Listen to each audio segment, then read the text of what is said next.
विक्रमादित्य जाते हैं, बरगद के पेड़ पर एक लाश को उतारते हैं, अपने कंधे पे रखते हैं, तो लाश उन्हें कहानी सुनाना शुरू करती है। अब सोचिए सर, इस कहानी का मकसद क्या है? सुनिए कहानी और उसका मकसद।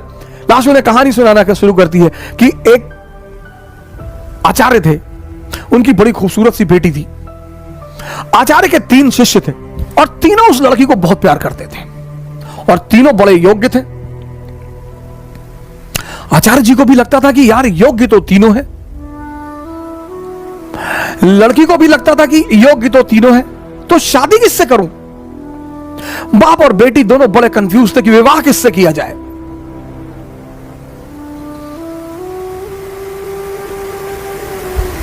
और जब लड़की यह सुनिश्चित नहीं कर पाई कि विवाह किससे किया जाए, तो एक दिन लड़की ने आत्महत्या कर लिया। अब जब लड़की ने आत्महत्या कर लिया, तीनों बड़े निराश हुए, गए, उसका दाह संस्कार किया। तो एक शिष्य तो तुरंत सन्यासी बन गया, वहीं धूनी लगा ली उसने उसकी कब्र के पास कि बस अब जीवन में कुछ करना ही नहीं, जिसको मैं प्रेम करता था वो बचा ही नहीं, तो अब जीवन में कोई सार नहीं, अब सिर्फ तपस्या करनी है और तपस्या करके ही जीवन को त्याग देना है। दूसरा फकीर बन गया,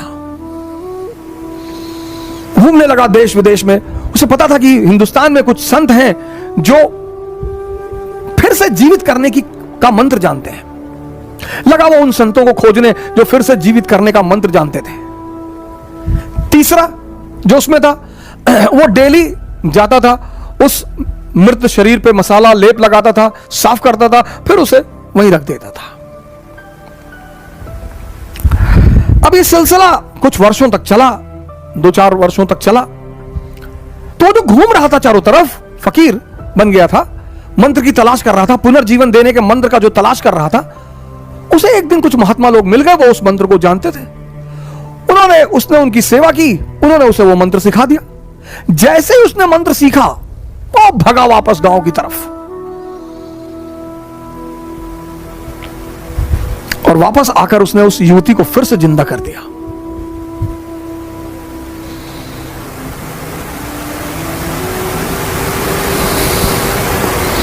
जब उसने फिर से जिंदा कर दिया, तीनों दावेदार फिर खड़े हो गए और अब तो युवती और सुंदर हो गई।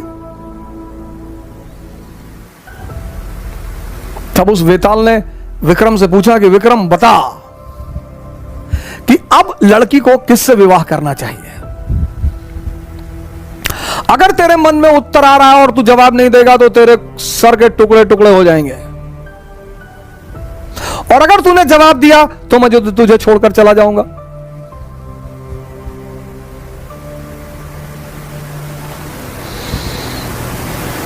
वेताल ने कहा कि अगर तेरे मन में जवाब आ रहे हैं, और ये नेचुरल प्रकृति है, हमारे सामने जब भी कोई परिस्थिति होती है, एक जवाब मन में आता है कि ये कर ले यार, नेचुरल प्रकृति है, नेचुरल जवाब आना ही है। तो वेताल ने कहा कि देख विक्रम, अगर तेरे मन में जवाब आ रहा और तूने मुझे नहीं दिया तो तेरे सर के टुकड़े टुकड़े हो जाएंगे, और अगर दे दिया तो मैं चला जाऊंगा।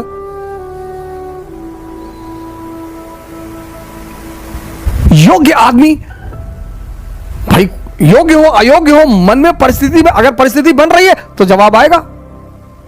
तो विक्रमादित्य ने जवाब देना शुरू किया। कहा जो मंत्र सीख कर आया और जिसने पुनः जीवन दिया वो पिता तुल्य है। जीवन देना का काम किसका है? पिता का।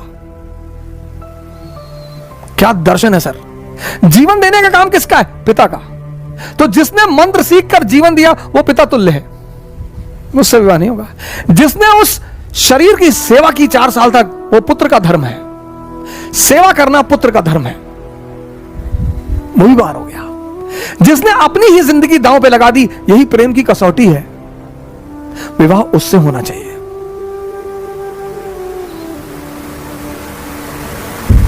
यह था शिक्षा देने का तरीका। और जैसे ही विक्रमादित्य ने जवाब दिया, वेताल उड़ चला कि तूने बोल दिया विक्रम। यानी अब सुनिए, इस कहानी का दूसरा उद्देश्य क्या है? मौन। परम की जो प्राप्ति होगी वो मौन में होगी, साइलेंस में होगी। इसीलिए हिंदुस्तान में एक वर्ड है मुनि। मुनि मतलब जो मौन हो गया हो। परम की जो प्राप्ति होगी, परम की, 25 बार विक्रम जाता है, 25 बार वेताल उससे सवाल करता है, 25 बार वो जवाब देता है और वेताल हमेशा निकल जाता है। और जब अंतिम बार विक्रम चुप हो जाता है,